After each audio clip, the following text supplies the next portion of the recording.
Okay, so I guess this has just been a little rundown of what's happened. Well, the phone that I've been using to make videos is broken, so I have to use an old one with a screen that doesn't really work so good. Like sometimes it'll press buttons on its own, and it's always flickering and stuff. But honestly, I kind of fuck with the flickering. It's very aesthetic. Um, Anyways, I have something. I found something that makes me happy during this trying time.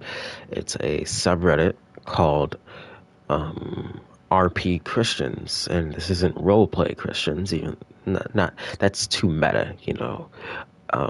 This is red pill Christians, and so I just want to read a post to you because this is just an easy way to do it for me. Uh, I guess I'll just go to somewhere more scenic.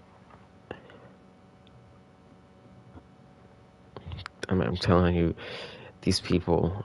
Um, well, I mean, I don't want to spoil the surprise or anything, but the way you're gonna read this, and then the way these people are gonna talk about like fucking Islam will really uh it'll throw you for a loop. Let's just say that. Because yeah, it'll just be a little inconsistent.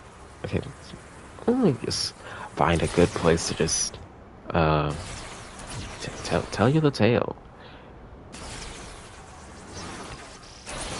Here looks nice. Let's get into it. Cool. Yeah. Okay. So the title, it started from the bottom. Now I'm here. I had a typical nice guy upbringing. My parents were never married, lived with mom. She complained about my dad, so I vowed not to be like him, because why would someone hurt my mom? I played video games 5+ hours a day. My mom didn't want to interrupt my fun, and I would get angry at her when she would. Both of my parents used me for their validation. My dad complained that I never cared for, called him, and would not call me to see if I would ever call him. My mom complained to me about my father-in-law. Neither of them was a good role model, and I had to try to be an adult at an early age. I didn't learn. Oh my fucking god, the screen is scrolling down. I didn't learn how to connect well with people. Thankfully, I was not bullied, except maybe one time. I was likely 4 out of 10 socially. I still struggle to make more than surface level eye contact with people. It's something I'm working on. In junior high, I went to church for the people, not God.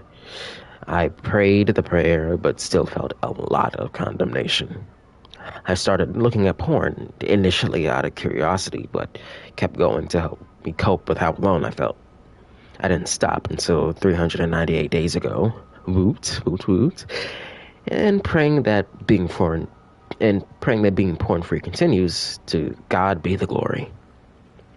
In high school, I joined the band and found my other awkward people. Made my best friend there and later met my eventual wife. In college, God changed my heart and saved me. I wanted sex ASAP, so to do what was right, I got married ASAP. I didn't have real mentors back then. I hope this changed for the others. I hope to change this for others. Okay, okay. This ended up being a huge covert contact between me and God. I thought jumping, I thought jumping through certain hoops would lead to great sex. My marriage was a wreck from the beginning. I have heard marriage is supposed to be about our sanctification and not about our happiness. This was very true for me. I didn't know how to lead sexually, and so I ended up begging and pleading with my wife to sleep with me. It was quite sad in retrospect. All of this so my PP can make me feel valuable. This was unattractive and led to little and bad sex. I thought angrily quoting scripture at her would fix the problem. I mean, I can smile about this now, but it was a bad time. I also didn't know how to lead outside the bedroom, and the wife was bad following. Put this in a pan, shake it around for about 4 years, add a kid, 45 pounds of fat on me, and this is what led to one of my rock bottoms. My wife maybe slept with me over a 3-month time. Once over a 3-month time. So, fun. This is where I saw my wife flirting with a guy from our church at our house. A few days later, she told me, "I love you, but I'm not in love with you." I was lost, pissed, sad, and fat. I just remembered what I had searched back then. How to lead a wife that doesn't respect you. And I ended up here. The story links to Married Red Pill comments, how to lead a wife that doesn't let you. I remember sitting on the John reading this, being dumbfounded. How could this person be in my head? There's probably a lot of space in there. Tune in next time for more of the story. The men's Bible study is starting December 4th at 11:30 a.m. and will be run for about 3 months every week except Christmas and likely off New Year's. We will be meeting in the Discord, so stop by there and post an introduction. In the meantime, post your story below, and if you really want to make me smile, post an OYS on Reddit or Discord. I'll answer some questions I received over DMs as I see helpful. Are women invited to the study? No. Men have few men-only spaces today. If there are enough women interested in the study, I can try to arrange something. Reach out to me if you are a female and interested. How did the church fail me? The church is full of white knights that tell men to love their wives, which I interpreted as giving her whatever she wanted. Obviously, this is a failure on my part. In another situation, my wife was going around my lead to church leaders and using the term abuse.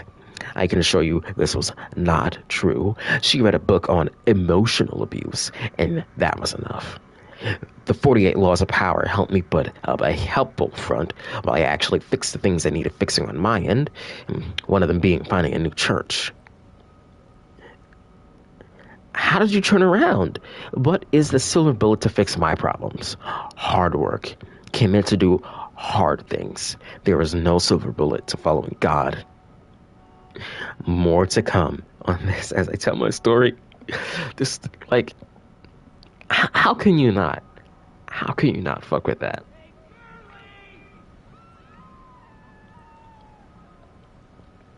Like, he joined a band. You know his music is shit. Like, so there's so much to get into. It's just so fucking funny. Like, so,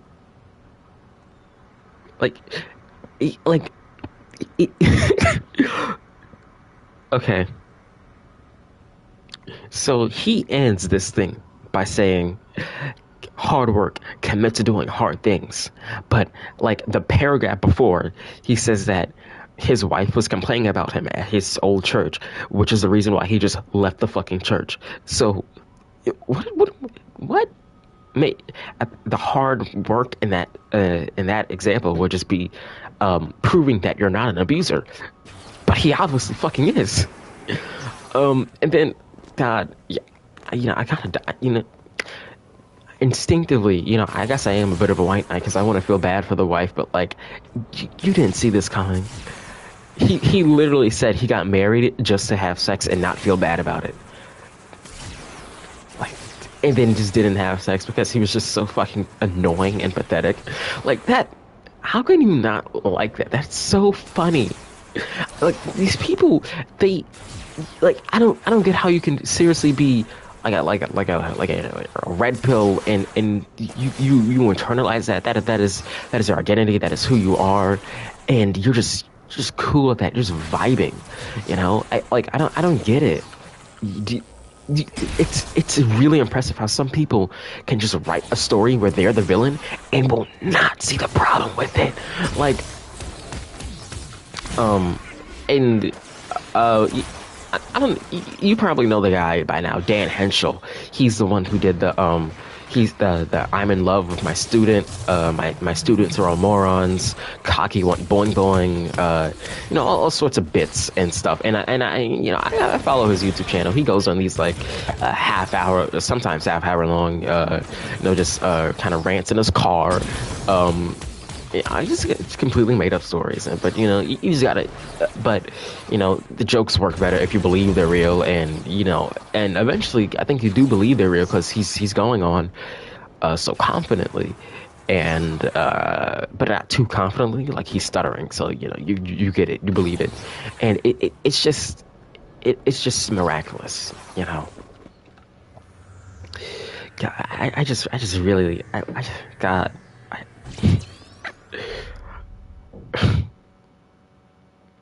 Both of my parents used me for their validation. My dad complained that I never called him and would not call me. And the video game thing, because the video game thing, it's meant to be there to show that he wasn't raised in a masculine way.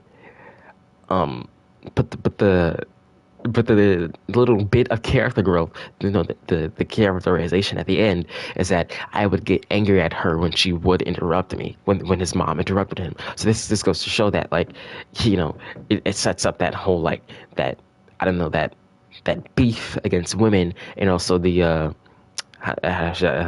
just that whole, like, selfish entitled thing. Like, it's so good. Like, you really can't make this shit up. Like, I don't even imagine, like, seriously wanting to be an author when, like, Redditors are just telling infinitely better stories than you just for free, you know? Like, yeah, I may not read a lot of books, but I do my own thing. I have my own fun, and that's enough for me, you know? Well, let me dive back in. Okay. I have heard that marriage is supposed to be about our sanctification and not our happiness. This is very true for me. I didn't know how to lead sexually, so I ended up begging and pleading with my wife to sleep with me. It's sad in retrospect. All this so my PP can make me feel valuable. You see, he downplays it, but, like, none of this is any less true because it's still bothering him. So the bridge. Let me just fucking. Oh no, there it is. Bet you didn't see that coming. Dork. Oh. This is still a gaming video. This is a gaming video on my gaming channel. Because because I'm a gamer, and I love when people call me that. It definitely doesn't feel like a slur. Nope, that's that. Um,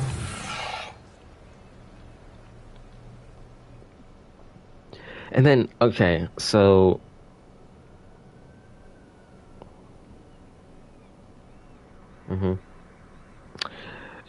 45 pounds of fat on me, and then I was lost, sad, pissed, and fat. So clearly he has body issues, which is compounded with the whole being Christian thing, because Christians are always, like, insecure in how they look, because, I mean, they're told that sex is bad, and nakedness is now associated with sex, because that's just society bottom sex, huh?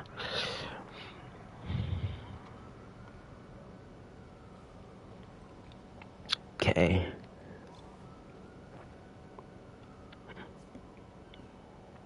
So, can we find bits of that emotional abuse that the wife, made up in here? Um, he immediately brought up the 48 laws of power after this. That is so fucking funny, man. Like, I heard of it first on Oni Plays, and it caught me the first time I read it. It caught me by surprise because, like, I thought it was a joke. But no, it's real. Um, Okay, so emotional abuse. Where could you find that? Um, so, hmm he didn't know how to lead outside the bedroom, and that wife was bad at following. So, he wants to clearly limit her autonomy, which I really don't need to explain. That's not good for a relationship because there's weird power shit going on. Um, so the sex wasn't there, probably because of him. And he would try to make her feel bad about it because he said he would beg and plead. So he definitely do a bit of guilt tripping. And then when he get angry, he'd be like, "The Bible says you're supposed to fuck me, Martha. The Bible said so." Um, wow, this guy's just awful. And he has a kid too. That's Oh, he made comments about her body after she gave birth. Oh my God, you just fucking know it, man. I'm just like, I really love these people. I want to know if I can find just one more thing. Oh, it's so great here. I love these loons. Fuck off. Oops. That guy was probably evil. He was driving the car, and cars are bad for the environment. Get so much scenic. That's good enough. Okay, let's find another story. This has been really fun. Maybe I should just start like joining a bunch of red pill shit because these people they're just the best. I love them.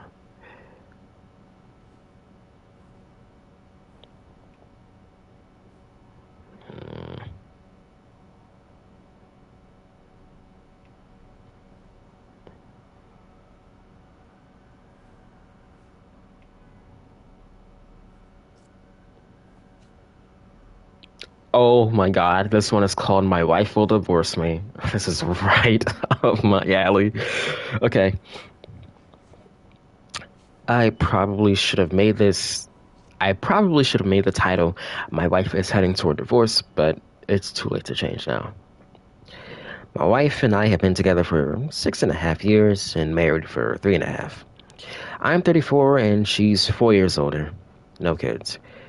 About a year ago, with no knowledge of the red pill, I started trying to put into practice the random advice I heard on YouTube from Patrice O'Neill regarding heterosexual relationship dynamics after realizing the normal societal way was leaving me very unhappy.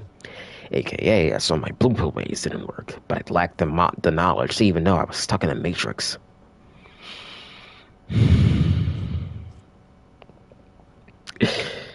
After months of working to even understand the concept of a frame, to use a terminology I didn't know then, my wife moved out.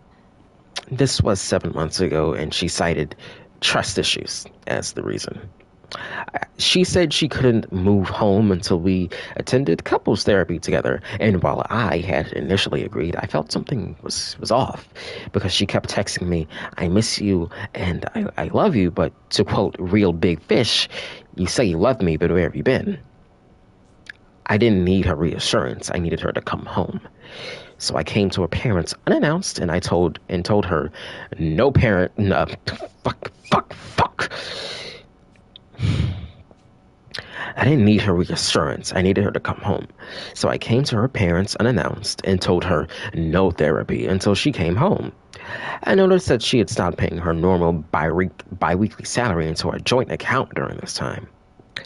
A month after that, so, to keep up, a few months after she moved out, she shows up unannounced at our place and just sits and watches me eat lunch.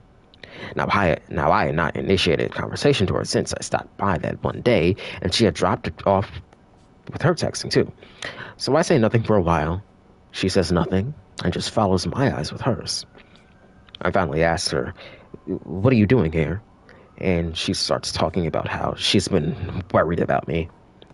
This perplexed me because I was actually feeling better since she had left some things, but since she had left,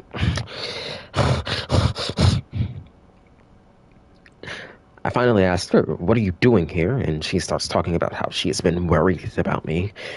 And she starts talking about how the text is so small. I'm so sorry. I'm bad at this. I'm just gonna start all over again. A month after that, so a few months after she moved out, she shows up unannounced at our place and just sits and watches me eat lunch. Now, I had not initiated conversation to her since I stopped by that one day to, shut down the therapy thing, and she had dropped off with her texting too. So I say nothing for a while. She says nothing and just follows my eyes with hers. I finally ask her, what are you doing here? And she starts talking about how she's been worried about me. This perplexed me because I was actually feeling better since she left because things were more peaceful. Why be worried about me? We talked for a while and she let us slip that she left because she was scared of me. And after digging into that, she starts making up all sorts of crazy reasons, ranging from she would get scared when I closed the windows because it proved I was about to start yelling at her. I never yelled at her. To a supposed time when I was asleep, when I rolled over and grabbed her collarbone so hard that she couldn't get me to let go. I can prove that hasn't happened as I wasn't awake, but it sure as hell wasn't the first time I'd ever heard of it. After talking for a while I reiterate, no therapy unless she moves home. Jump to a week later, now about 2 to 3 months ago, and she's outside with her family, our mutual friends, in the moving truck to pick up all her stuff. I let them into the house, and her dad immediately starts asking me to leave for their safety because I have weapons, stating that if I don't, he'll call the cops. I said, as we all stood in my kitchen, please call the cops because I'm not leaving. He did not call the cops, and I helped her move out. However, while I helped her move out, she couldn't speak to me and would burst into tears if I tried to talk to her at all. I believe they even put a tail on me to ensure that I was never alone with her in any room. The very next day, she drained all of our joint accounts by half and filed for legal separation. Legal separation isn't always divorce, except the state technically won't let either party marry, since they're, remarry because they're, still legally married, although legally separated. That's the getcha. This was basically the end of us talking without a lawyer in between. Through that process, I discovered that she had been stuffing her salary into private accounts the whole time she was gone. Thus, her draining all of the mutual accounts actually left her with a high side of a 60-40 split of our assets. Now, what gets even more interesting is that I have always kept a rainy day fund in a shoebox and made it very clear to her where and how much was in it in case anything ever happened to me. I can't say it with much certainty, but I wonder if she had intended to take that too, and that's why she needed me out of the house on her big move-out day. It's just something I thought about. I don't like the idea of legal separation because I actually want to be married to someone who loves me or be single. None of this in-between crap. I won't cheat, and I won't have sex outside of marriage according to my faith. So I offered her a deal only a lover could refuse. It stipulates that if she would just divorce me, that I'll let her leave in peace, meaning I won't put up a fight about the current situation of assets. Essentially, I'm not forcing her to go, but if she chooses to, she's getting a handsome payout for doing so. Well, today, she has slid papers over for me to sign, confirming that she will divorce me. My real-life friends are divided. Some say to chase her right into therapy, and others say to let her go, sign, suck it up, and move on. Despite her awful treatment of me, I don't want this ending. But she seems to be making every move to make her leaving final. I don't want this, but I can't stop her either. It's either my self-respect or the relationship, apparently. What would cause a woman to turn on her man, make him into a villain, and then drag out leaving? Is there someone else? I mean, is that a beta question? Is there anything else I'm missing? I can only read the sidebar so fast, and I'm trying to apply it as fast as I live it. Any chance of her coming back to me because I let her go? I think that's called dread. Okay, well, that's the end of the original story. Oh my god. There's an edit though.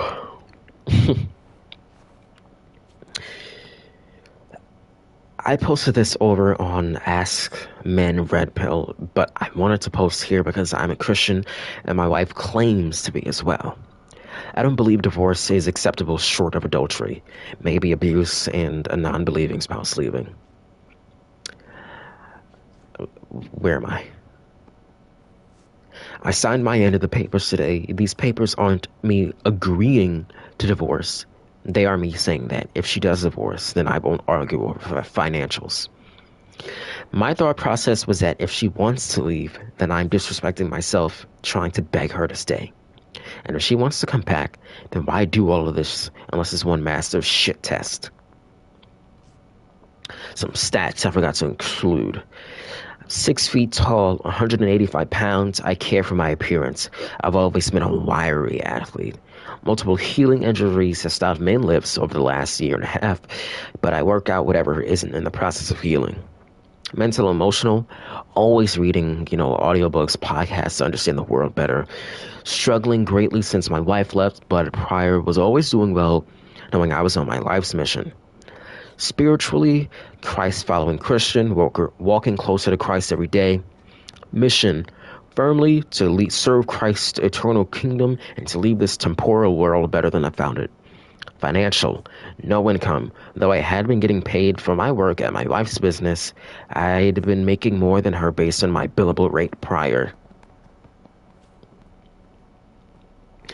So, this Reddit post has 20 upvotes and 54 comments. So, we could really be here all day. It's, man. I guess yeah. I get it now. The hating men thing. These niggas are stupid. Like, it's, I mean, you could probably find a girl, or you could definitely find a female or girl equivalent of these stories, but man, people are really awful. Like, I'm really, wow.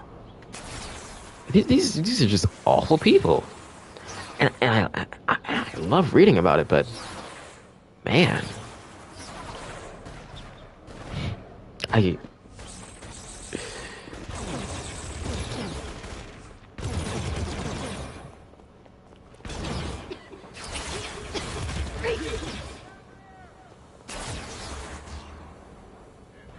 just I'm really trying to like break down the math of it all. Like, who the fuck shot me? Who's shooting at me? Oh wait. Cause like you're with your wife for 6 years, and then I think he started getting into red pill stuff, and then no, cause she said she felt scared of him. What did that mean? Where did that come from?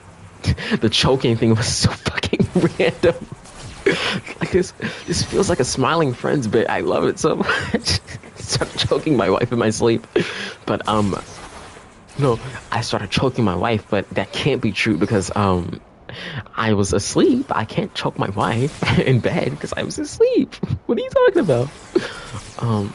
It's like, I'm not going to therapy. I'm not going to therapy. What the fuck? This is so weird. Like I think therapy is bullshit too, but like, I mean, that's your wife. Just do it. I mean, really, if there's nothing wrong with you, then just go, get it over with. Honestly, that's the chance to throw this in her face. Show that you're the good guy. But well, obviously that ain't true. it's, I don't know. That's fucked, man. I just, I want to read the comments. Fuck off. I think I'll read the comments. Okay. Pray for me. So the first one says, oh my god. I heard the guy come over here. Done?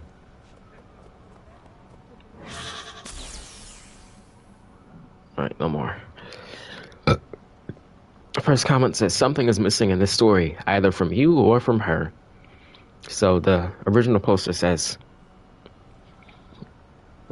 had a fart. Sorry.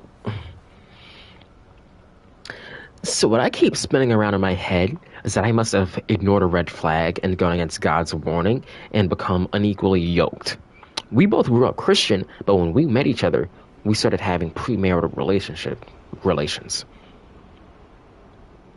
Oh my fucking god, that the phone closed the post for me. Okay. I proposed after 2 years, but right around that time, I started feeling really convicted to get straight in my walk with Christ. She actually approached me first to ask that we put an end to the premarital intimacy and suggest that we repent. I know I did, and I believe that she did as well, as this was encouraging to me, and because I felt like we were finally growing spiritually together.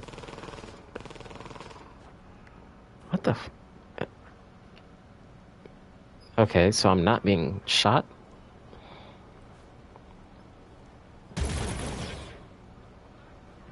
Ugh.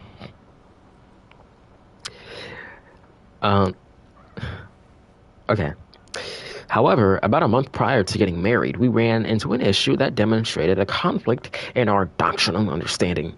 She firmly believed that the word submit is to be understood as egalitarian, and I believed it to be understood in a traditional manner. The issue was that I wanted her to take my last name, but she did not want to. So she proposed that she take it in all ways except legally. Her reasoning was that changing her name for her business was complicated, so friends would know her as my last name. I saw this as not worthy of calling on the marriage, so I went forward. It wasn't that big of a deal. Now, after years of marriage, I can see the strife that this difference in understanding can cause.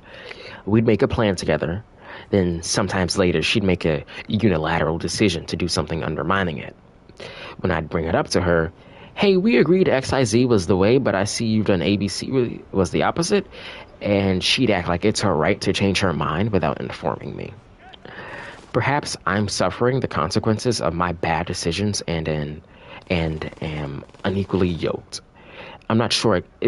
Okay, so is that just the nice Christian guy saying fucked? I'm not sure exactly how that lines up with, oh my god.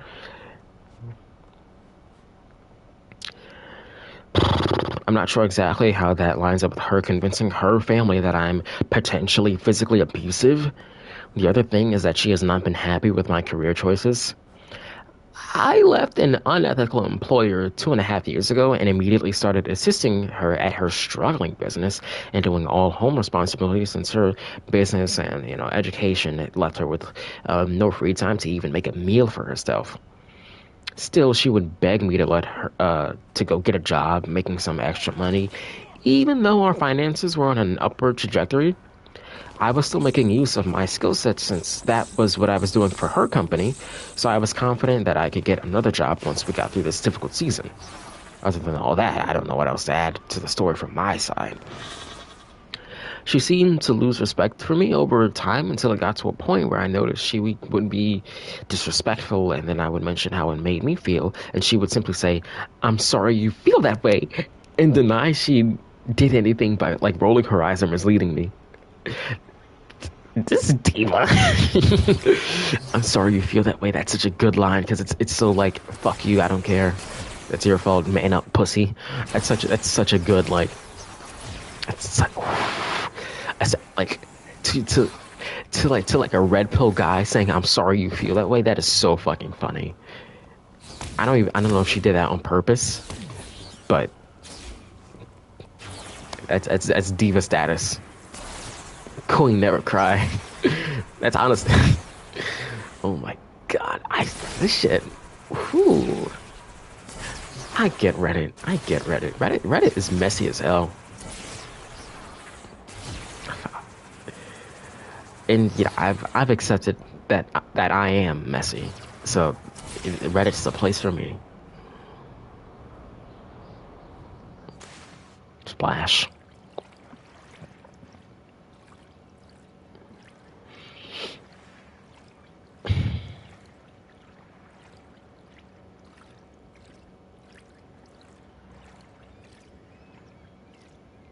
Let's look for more.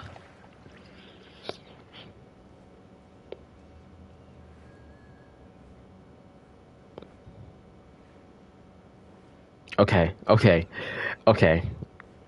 So a commenter says, I've seen something similar before. She has a secret, be it boredom, unhappy in herself, financial, or some fantasy of greener grass. She has a secret. Because of her pride and the issue of faith, she cannot reveal the secret. She must therefore make you out to be the bad guy. This is most important if she is living with her parents. They would want to know why she isn't living with you. No truth would make her look good, so she must convince others that you were bad. She will paint you as the villain and act as the damsel in distress. See the behavior at the move out. My friend was blindsided with tens of thousands of credit card debt. His wife couldn't take accountability, so she hid the debt as long as she could. Then she cried wolf and ran to her parents. He had no idea why until the collection agencies called. She walked away with the purchases and he had the bills. This seems like the issue. I can't believe how many YouTube and TikTok videos there are about it. There are about it being okay for wives to leave good husbands. It just saddens me. And another commenter says, You are so spot on, man. Listen to this guy." Then the original poster says, "You pinpointed her behavior well. She does seem to have a secret for exactly the reasons you said. I doubt it is financial, as she would had to perjure herself before the courts to hide it by now. However, it could be any number of infinite reasons." I don't know, man. I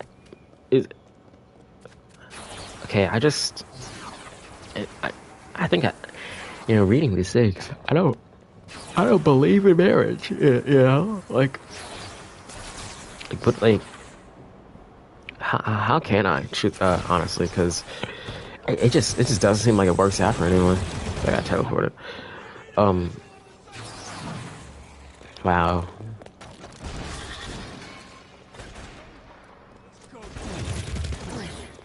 Your wife left you, and your wife just left you with a ton of credit card debt. Now how did that happen? Because it is true that that guy actually could have been the good guy. I think you kind of aren't the good guy, and I'm really on my believe a woman streak here, because you marry someone and then get completely blindsided by the fact that they have bad spending habits. Like you didn't notice that they've just been buying a lot of things, and just ignoring that. Why would that woman have felt compelled to just buy things? Was it retail therapy? Who knows? Retail therapy because she's miserable? Hey, who knows? But back to the original thing about the guy who may or may not have choked his wife in his sleep. I think that on a certain level, I think these pokes really hurt me, because it's a POV story, but you don't get anything about the other side. Oh my god. There's probably like a YouTube channel where like failed couples or struggling couples will like post like two sides of the same story. God, that would be so fucking cool. Oh my god. I think that's what like fucking Jerry Springer and Maury is about, kind of, or Divorce Court or stuff like that. I don't know. It's messy daytime TV. Fuck, but it's never as good because they're on TV, their face is shown, so they can't like, and it, they can't be as they don't. There's just like the whole unnecessary details thing that happens in writing that really kind of lets you into like someone's character that doesn't really exist in like if you're just talking about something, this is one of the advantages of writing. Writing has just if you want to be messy, and I want that. I love that. I live for that.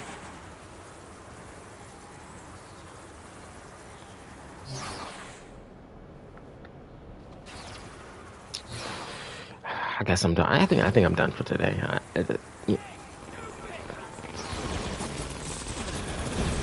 Yeah, dork. I'm just really like taking it all in. Like I'm sorry. I guess I probably should just end the stream because I don't really want to do anything. But wow.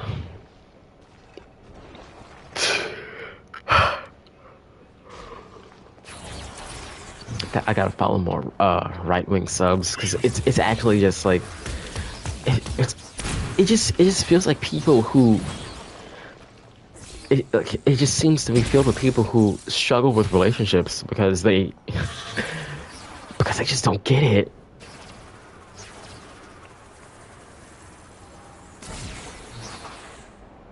See, maybe it's just that they just do understand it, but.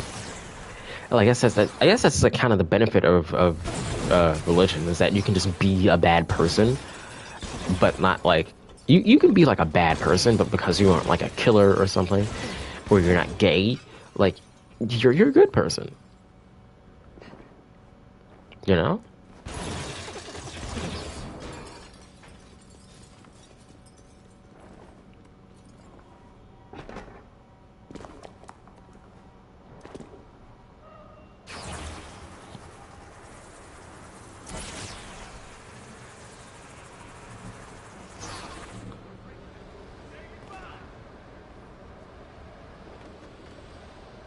I can't run across the train. I mean, I can with my powers, right? What? Am I not faster than it?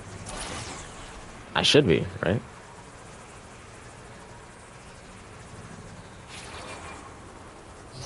You what?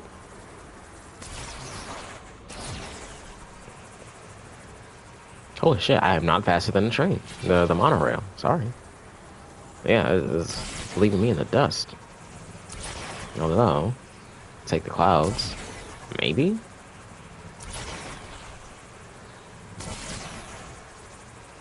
Maybe.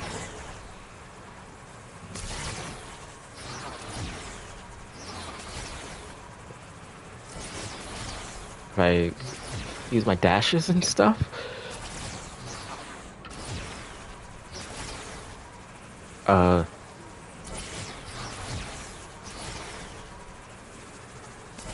Okay. Okay. Okay. No, I fucked it up. I lost my speed.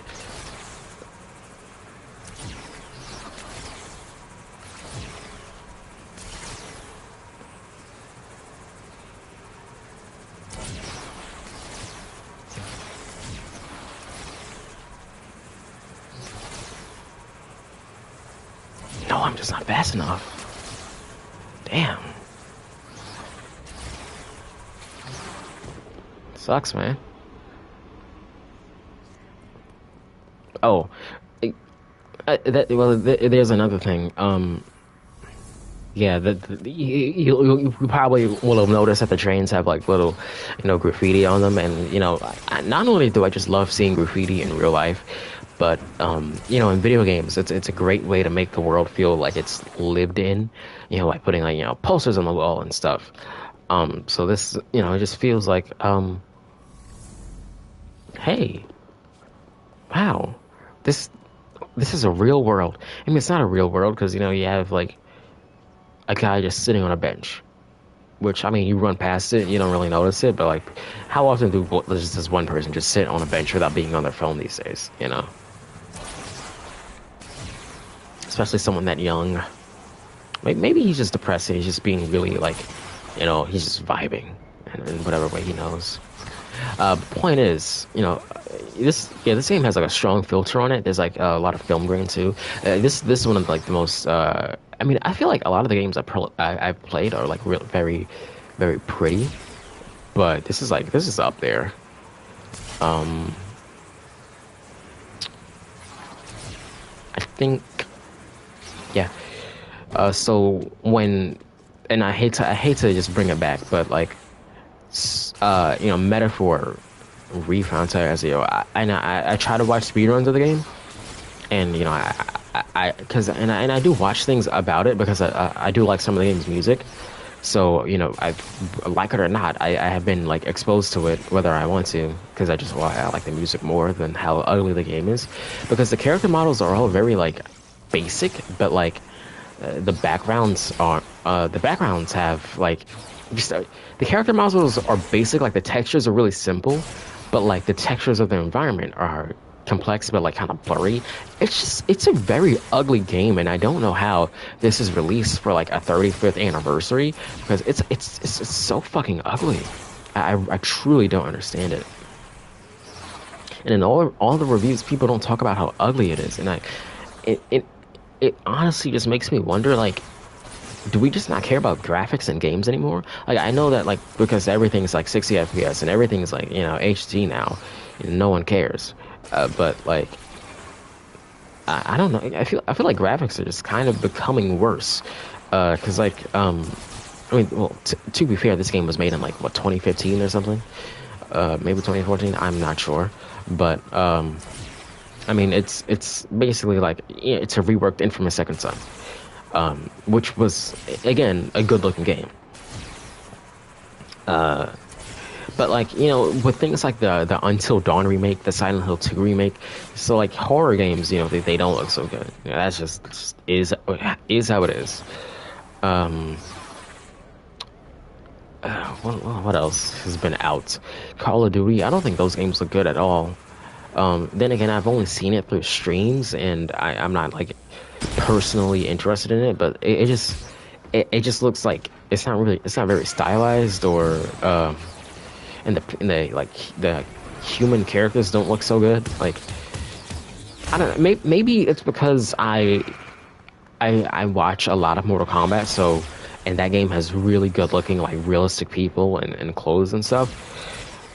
So I guess my standards are too high, but like Call of Duty just doesn't look good. The sports games don't look good. Grand Theft Auto looks. I don't really remember seeing a lot of it, but it looked fine. I kind of wish they would like remake one of the old games and actually use the stylized art that you see in the loading screens as just as a way just for once. But I mean they're never going to do it because the market for Grand Theft Auto is as big as possible, and when you have these big budget wide demographic things, you can't really like be artistic, so you just have to like make it look realistic, which is why they keep remaking animated movies to be more realistic, because things like animation and art is it makes people insecure, and they might have to think, and it's just not it's not comfortable, but yeah, I just want to talk about how pretty this game is. I really like looking at it. And it kind of frustrates me because the thing I play most in it is the battle arena, but it just doesn't have the same vibe as the city. Even though I mean you only get half the city because that's the other half in Second Son that you can't go to. But like this place is just, oh my god, it's such the colors they chose here. Oh damn. Damn, they really had something when they made an open world game, huh? And I guess what's that? I had an orange and blue and I want to say green, some pinks. Like, oh my god, this shit is so pretty. Shit is so. I'm just looking at it, and that's why I don't really want to play. Like, I don't want to play any like Souls type game I watched a challenge run for Black Myth, which I if you'll remember I did a video about saying it's a horrible fucking piece of shit because it's not stylized and there's no like it's not a video game. It's just kind of a boss rush without any story. The music sucks. And and I kind of wanted to take it back because while I saw more of the game, there are things that I think were actually like pretty cool. Things that things fuck.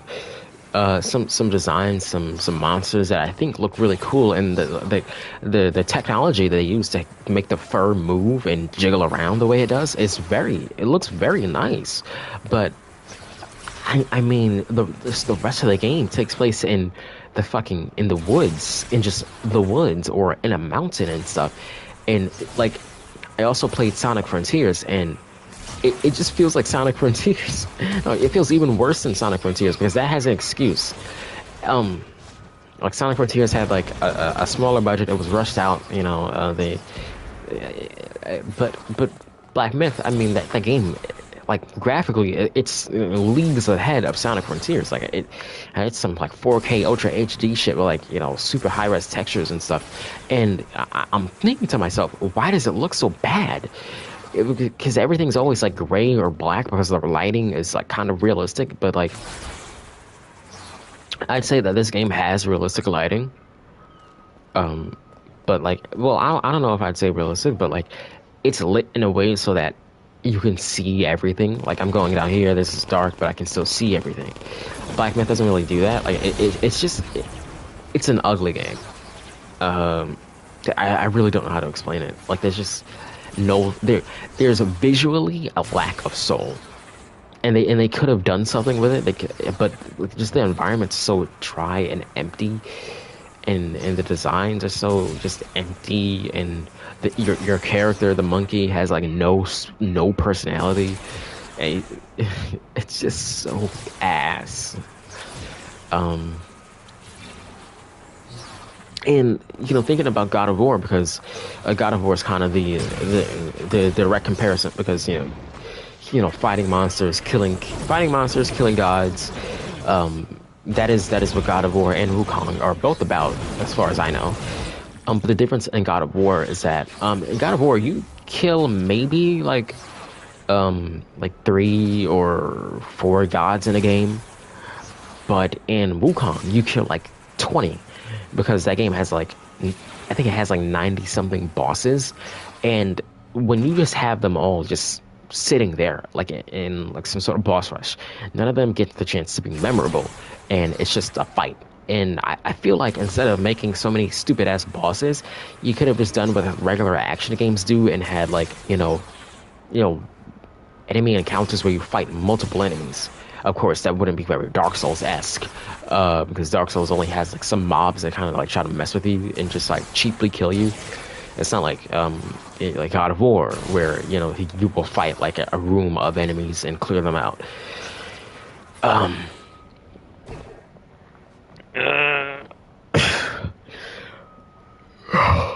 my god, why am I so tired? Anyways.